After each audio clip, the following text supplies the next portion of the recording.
Your Excellencies, ladies and gentlemen, all protocol observed, it is for me an enormous pleasure to start with this meeting on climate change, my first official visit as Secretary-General to Pakistan.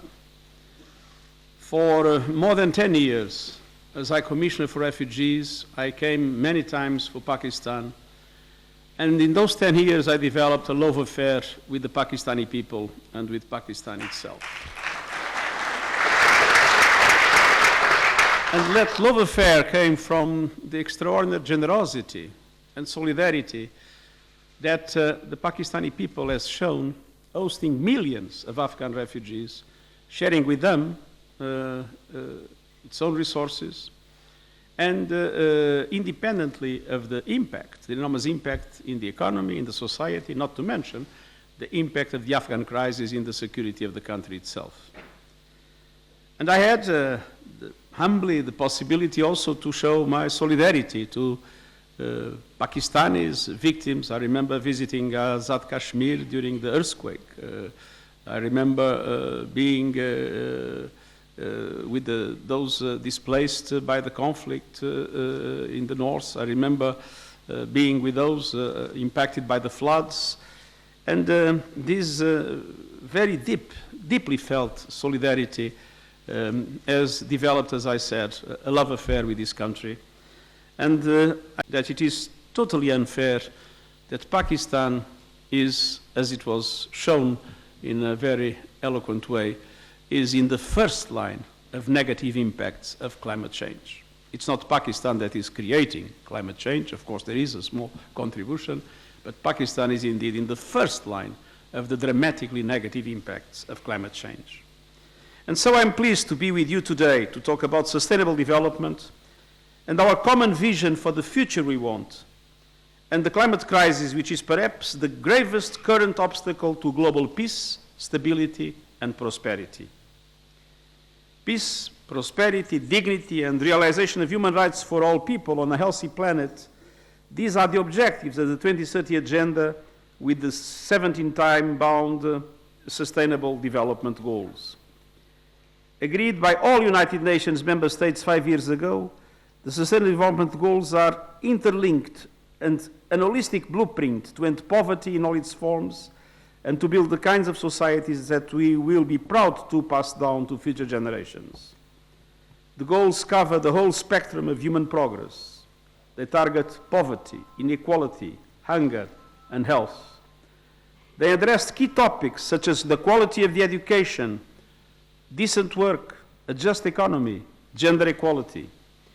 They deal with climate change, with the oceans, biodiversity, and the natural environment on which we all depend, and makes natural solutions to be a central aspect of our strategy. And they promote justice, strong institutions, and partnerships that will enable all countries to progress sustainably. And let me emphasize, all countries. For the Sustainable Development Goals are relevant for every nation and every community. No country can say that it has no inequality, or no urban poor being left behind, or no problems with pollution or climate change. And no country can say that it is immune from the global forces that will affect its success. Today's challenges to sustainable development and human progress do not respect borders. They are not confined to individual nations. They demand collaborative answers that recognize that we all share the same planet and we need to cooperate across borders and sectors to realize our aspirations. And I'm pleased to say that Pakistan has embraced the Sustainable Development Goals from the start. Back in 2016, Pakistan was among the first nations to integrate the SDGs into its National Development Agenda and recognize them as National Development Goals. And in 2018, Pakistan launched a national SDG framework to prioritize and localize the global goals through the country. And as with the goals globally, poverty reduction is at the heart of Pakistan's effort to leave no one behind. A national poverty alleviation program, titled ESAS, or Compassion, has been launched to expand social protection and safety nets and to support human development. And the National Youth Development Program, titled Kamyab Jawan, is seeking to create 10 million jobs for young people in 5 years. And stunting and malnutrition are down, and the nation is seeing success in bringing down neonatal mortality, thanks in large part to the Lady Health Workers Programme, which has been a significant increase in skilled birth attendance. And I'm also encouraged by the country's initiative this year to promote universal health coverage. These are just some of the many actions being taken by Pakistan and other nations to achieve the Sustainable Development Goals. Everywhere we can see progress, poverty and child deaths down, access to energy, education and decent work rising. But whether we look at Pakistan or elsewhere, we can also say the pace of change is not yet fast enough. In Pakistan, you are grappling with major challenges relating to HIV and polio, environmental degradation, and providing education, skills and jobs for all in one of the youngest countries in the world. And globally, the story is similar. We are off track globally, especially in the areas of hunger, inequality, biodiversity, and climate action. Gender inequality in businesses, in homes, in schools, and in government, in the technology sector, is denying women and girls their rights and opportunities across the world. And vulnerable populations, such as migrants, young people, and persons with disabilities, remain at risk of being left behind. Our collective efforts are not approaching the scale we need to deliver the SDGs by 2030. In fact, by some estimates, we'll only get halfway to our goals at the current pace. For that reason, we have this year launched a decade of action to achieve the Sustainable Development Goals. With only 10 years left before the 2030 deadline, there is an urgent need to step up action. And every nation, every community, and every person can and must make a contribution. The Decade of Action calls on governments, businesses, civil society, and individuals everywhere to combine to create unstoppable momentum for the goals. The recipe is clear. First, to mobilize everyone around a common effort. Second, to demand urgency and action and to hold leaders to account. And third, to supercharge ideas so that they become sustainable solutions. We need to identify what works and scale up solutions and investments so that we reach all the people on the planet. In all of these, the mobilization of finance to fill the gap of some $2.5 to $3 trillion a year is critical. In a period where official development assistance has been decreasing, together with private foreign investment in the developing world, it is absolutely essential that developed nations deliver on the commitment made in the Addis Ababa Action Agenda and the Paris Agreement. On the other hand, it's important to support developing member states in their capacity to mobilize domestic resources through improved governance and tax reforms. But the success of national efforts also requires the international community to be more effective in clamping down on illicit financial flows, money laundering, and tax evasion. At the same time, we need innovative financial tools to help in de-risking private investment and in the developing world, to channel more stronger resources to achieve the SDGs. Ladies and gentlemen, I firmly believe we can be the generation that ends poverty and hunger and conquers injustice and inequality. But it is not going to be easy. We face multiple obstacles. Geopolitical tensions are higher, and they have been for years, and unpredictable changes in power relations in a chaotic world are placing a strain on the multilateral system that has largely kept the world safe for the past 75 years. Global mistrust, due to the growing inequality and unfair globalization, is growing, not only between nations, but between peoples and their leaders.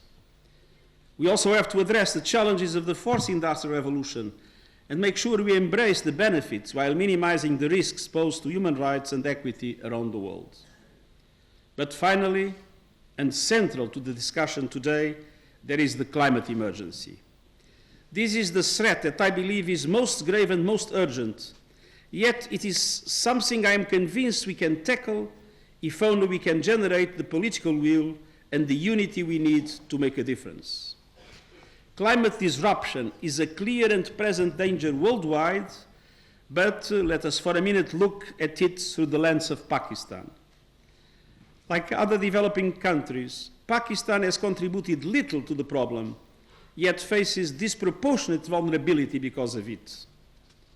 In the past decade, Pakistan has lost some 10,000 lives to climate-related disasters, including 1,200 who died due to a terrible heat wave in Karachi in 2015. The Indus Valley is vulnerable to flooding, and low-lying coastal communities face the prospect of being swamped by rising sea levels. And currently the country is enduring the risk of a locust emergency triggered by climate disruption. Global warming is leading to global swarming. But the biggest worry for Pakistan is water. This is true for all the people of Central, South, and East Asia. We rely on the water towers of the Himalaya. Pakistan's smallholder farmers, who represent more than 40% of the labor force, produce 90% of the nation's food supply and generate 75% of the country's export revenue. They depend on rainfall and on irrigation from rivers fed by receding mountain glaciers. In fact, 80% of Pakistan's water use is for agriculture, and it is under threat.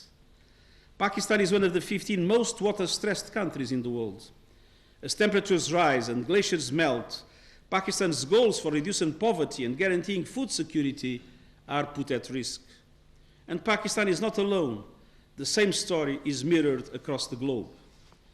We see it in the droughts which threaten the Horn of Africa and the Sahel, and the wildfires that have caused so much suffering both in Australia and the United States.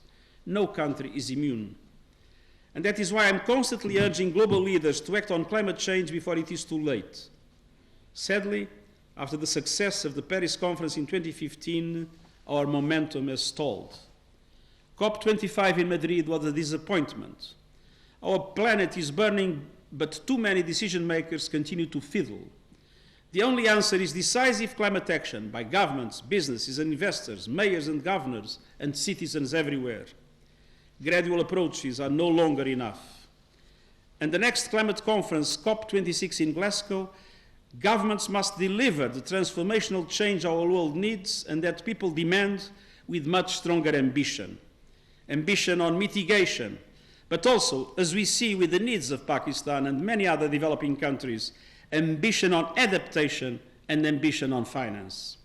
Bank, pension fund and industry must completely reimagine how they operate. Our goal must be to keep temperature rise to 1.5 degrees. This is what the scientific community tells us is the only way to avert runaway climate change. And to do that, the world needs to reduce greenhouse gas emissions by 45% from 2010 levels by 2030 and to reach net zero emissions by 2050. And the main obligation rests on the major emitters, and there was a map that shows them. Those countries that contribute most to this crisis must lead the way, not least by phasing out coal and ending perverse fossil fuel subsidies. But all countries can and must play a role. I commend Prime Minister Imran Khan for highlighting climate change at the United Nations General Debate last September, and I congratulate Pakistan on becoming co-chair of the Green Climate Fund. And I also welcome the initiatives such as the 10 billion Treat Tsunami campaign and the government's Clean and Green Pakistan movement. I have to say that I was extremely well impressed when I've heard that Pakistan had decided in Islamabad to abolish plastic bags, and that will be the same everywhere. Plastic pollution is today one of the central concerns that we have, especially for the protection of our oceans. And sometimes people are a little bit reluctant of it, but for those that are reluctant, I have a solution here, which is to use bags like these, which is a UN non-plastic bag, to go to the supermarket. Such local initiatives are essential, and they should be reflected and supported across the planet where appropriate. But ultimately, the answer to the global climate crisis will come from global solidarity backed by global action. We are in a battle for our lives. Our sustainable future is at stake, but I firmly believe it is a battle that can be won. Technology is on our side. We have all the tools and knowledge we need to move from the grey economy to the green economy, as it was seen in the slide. We have the Paris Agreement on climate change, the Sustainable Development Goals, and we have the most engaged and mobilized generation of young people in history a group that is simply not going to accept the current situation. The history of humanity is one of progress. I believe the trajectory is inexorable. So as we look ahead to 2030, let us look ahead with optimism and determination, knowing that we have overcome great challenges before, and we will surely do so again. Thank you very much, and best success for your program.